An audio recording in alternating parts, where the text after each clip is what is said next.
澳門緬華總會4月6日下午3時在三盞燈圓營地舉行，澳緬同心，心手相連，為緬甸328地震祈福活動。多名居澳緬甸華僑及在澳工作的緬甸外僱等參與。總會會長洪金樂表示，緬甸第2大城市曼德勒是此次地震重災區之一，災後餘震持續不斷，傷亡數字恐進一步上升。該會特組織是次活動，邀請緬甸高僧駐場誦經，為遇難者超度，為傷者祈福，願逝者安息，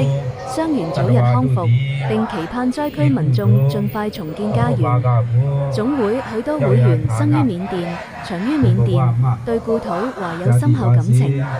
此次震災中，不少會員及緬籍外僱的親友身處災區，但因交通阻斷難以返鄉援助。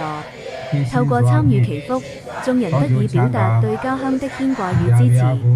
總會常務副會長蘇慶輝指出，地震發生後，總會迅速透過多方管道籌集善款及緊急救援物資，並已送抵災區。他強調，互助會將持續關注災後需求，透過不同渠道提供適切援助，發揚緬華一家的團結精神。期間，眾人在許願牆上寫下祝福，祈緬甸同胞早日渡過難關。